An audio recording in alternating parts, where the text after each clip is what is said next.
When a call is received for a patient complaining of chest pain, we're going to understandably take an up-tempo approach to the call. Cardiogenic shock is a difficult condition to bounce back from once you're decompensated, so we want to make sure that we are proactive and aggressive with our treatment, making sure that we start moving the pieces into place as early as we possibly can. For a patient complaining of chest pain, we begin with scene size up. We want to make sure our scene is safe. The patient usually will come out of a call on a stair chair, so we want to make sure that the approaches and egress from the house are clear of any debris, that we're not going to trip over anything. The personal protective equipment for a situation like this begins with a simple mask, but it also, of course, includes gloves and other standard precautions. As far as we can tell, we have one patient. The nature of illness is going to be chest pain. The additional resource that we're going to require for this one is going to be an ALS unit, and we are not going to request or prepare for any C-spine precautions because we don't have any reason to believe that the patient is injured. So as we approach the patient, we're going to place the oxygen bag to the side of the patient where we're going to avoid any tripping hazard for any of the rescuers. We're going to take our general impression of the patient, looking at their body posture, looking at their sweat level. We can see that our patient is sweaty and a little bit pale. We can see that they don't look like they're in any shortness of breath and they don't have any difficulty breathing. So we're going to introduce ourselves and we are going to see what the problem is. Hello, sir. My name is Matt Butterly. I'm with the Union County College First Aid Squad. How can I help you today? Why did you call emergency services? The patient says that they called the emergency services because they are having chest pain, that they frequently have chest pain that results in them being hospitalized. I can see that the patient is pale, but I can also feel that they are sweaty and cold. I can feel the pulse. It's going to be more or less normal, somewhere in the 80s or 90s beats per minute, and I don't see any signs of bleeding. So, sir, what's your name? The name is John. When John speaks to me, I can tell that he is breathing fairly freely, that his airway is patent, and that he doesn't seem to be in any kind of respiratory distress. For a cardiac call, the need for oxygen is going to be determined by pulse oximetry. If the patient is setting 95% or better, we're going to withhold oxygen. In this case, we can see that he's 95, so I don't need to give any supplemental O2. The patient doesn't need any oxygen due to any other conditions that might complicate the situation. The patient is going to be a high priority. I'm going to make sure that they are alert and oriented ×3. So, sir, is this your house? Where are you right now? The patient says that he's in his own home, and he says that it is approximately 6 o'clock at night, and that tells me that the patient is alert and oriented ×3, fully lucid and capable of holding a conversation.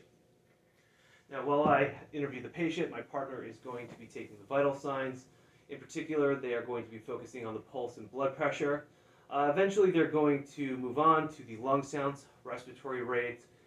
They're going to look at their pupils to see if those are in order. And finally, they'll revisit the question of pulse oximetry to make sure that it is staying where it is supposed to be. Now, as I interview the patient and do my sample and OPQRST, I want to find out what you were doing, sir, when you started to feel the chest pain. They said they were relaxing on the hammock outside and that they began to feel a tightness in their chest. Is there anything that seems to make it feel better or worse? The patient says that it feels worse on exertion. Now, is the pain in your chest, is it feeling a particular way? The patient says that it feels like a tightness, that it feels like a heartburn sensation, and that when he moves, that it radiates to his shoulder and a little bit into his neck and jaw. So we know that it is radiating as well. Sir, have you ever had chest pain before? He says yes.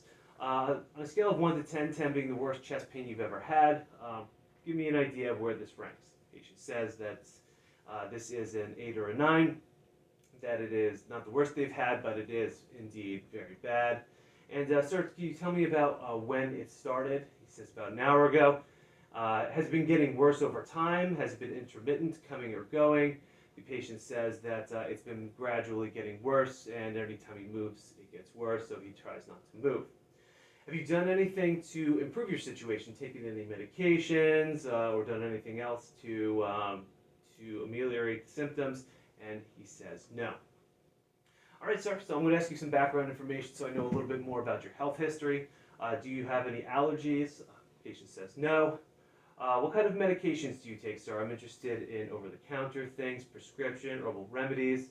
The patient says that they are on nitroglycerine and that they take aspirin as well.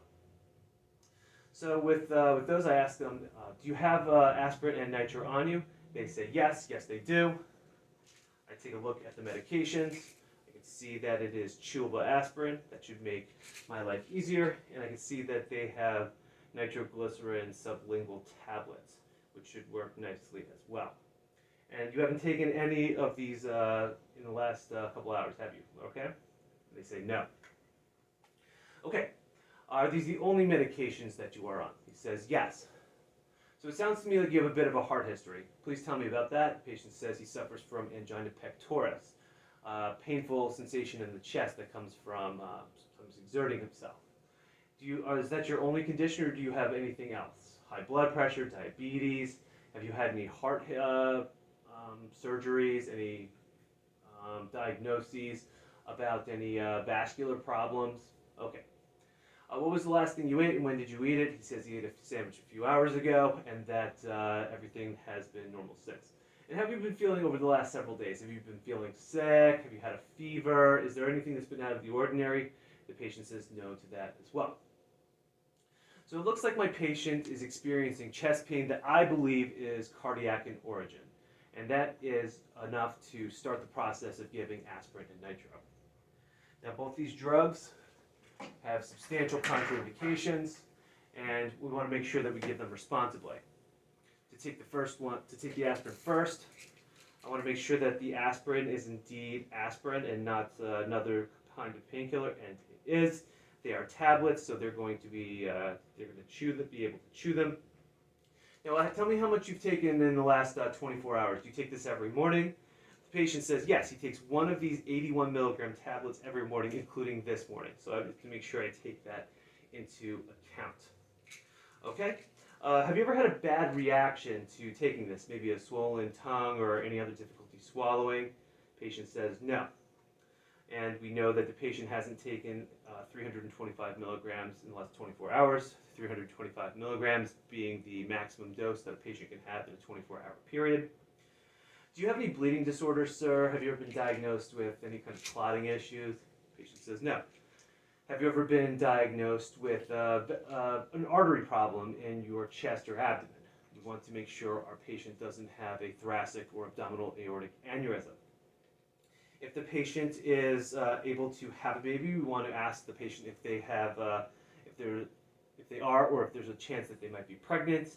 We don't want to give these pills to patients that fit that criteria. And I'm also going to make sure that the medication itself is not expired. Assuming all those answers are in line with the administration, I'm going to go through the rest of the 5 rights. So I have the right patient. Aspirin is not a prescription drug, so it doesn't have to be his. It has to be the proper medication. It is bona fide aspirin. The dose is going to be the remainder of the 325 milligrams. So the patient has 81 milligrams on board. So 325 milligrams represents 4 pills of this particular dosage. So I'm just going to subtract the 1 pill that they've already taken from those 4. So my patient's going to get the 3 remaining pills. The route is going to be chewed and swallowed, so oral. The patient is eligible for this time-wise because they are experiencing chest pain that I believe is cardiac in origin. And I do believe that is all of them. So, John, if you wouldn't mind, kindly take these 3 pills. I'm going to give them to you to chew and swallow. If you need a sip of water to help wash these down, so I can help you out, but I can't give you too much to drink, okay? And I'm going to place these pills into the patient's mouth and have them chew and swallow them. For the nitroglycerin, I need to make sure that the patient hasn't taken more than 3 in this particular episode. I asked him before, but I'll still ask him again. So, sir, you haven't taken any of these in the last 24-hour period? Okay. He says no, he hasn't. The patient's blood pressure has to be at least 100 for this particular drug to be safe. So my partner will have taken the vital signs at this point, so they will verify the fact that the patient is not hypotensive. Under the national criteria, they also cannot be tachycardic, but here in New Jersey, they can, their pulse does not matter. The patient can't have any head injuries in the last 72 hours. So, sir, John, have you had any head injuries in the last 72 hours, bumped your head, lost consciousness, anything like that? We say no. The patient can't have had any phosphodiesterase inhibitors in the last 72 hours. Those would be the Viagra, Levitra, Cialis brand of sexual enhancement drugs. So, sir, have you taken any sexual enhancement drugs in the last 72 hours? He says no. And the medication is indeed not expired, so I should be able to give this pill to the patient. Nitroglycerin is a very small pill, so we don't give those to the patient to put in their own mouth. We say, sir, please lift your tongue and just hold it underneath your tongue. So the patient's going to receive the pill underneath their tongue, and you're just going to say, patient, John, please just let it dissolve, don't swallow it. It should be gone in just a few moments. That's the only difference in the 5 rights between the nitro and the aspirin, is that it's sublingual instead of chewed and swallowed. So at this point, I want to make sure that I start moving towards the hospital quickly. Cardiac patients, by definition, are unstable, so I want to make sure that I'm making good progress towards definitive care. This particular patient, since he is in a seated position, is going to be a great fit for the stair chair, so we start moving along. After about 5 minutes, I'm going to reevaluate the patient. I should be in the ambulance by then. The patient is not eligible to receive any more aspirin for another 24 hours, so that is not going to be an option for them from me. But I can give up to 2 additional nitro pills, each separated by 5 minutes and with a reassessment in between each one. As long as the pain is still there, hopefully we can help the patient get that pain down to a 0. Now, as I monitor the patient, I'm going to look for the side effects of these particular drugs. The aspirin is going to be angioedema and anaphylaxis. If the patient has a swollen tongue, it's a sign of a reaction to the medicine. In addition to that, it is harsh on the stomach, so the patient could have nausea, vomiting, or stomach irritation, small amount of pain in their stomach. It might also exacerbate any bleeding conditions that they might have if they take aspirin on a daily basis. For nitroglycerin, most of the side effects are going to be related to the lowering of blood pressure, so the patient might be experiencing bradycardia or hypotension as the drug works on the heart. The patient might become so hypotensive that they could experience cardiovascular collapse, an extremely dangerous condition where their heart fails to refill when your blood pressure drops too much. Most patients will complain of a migraine headache.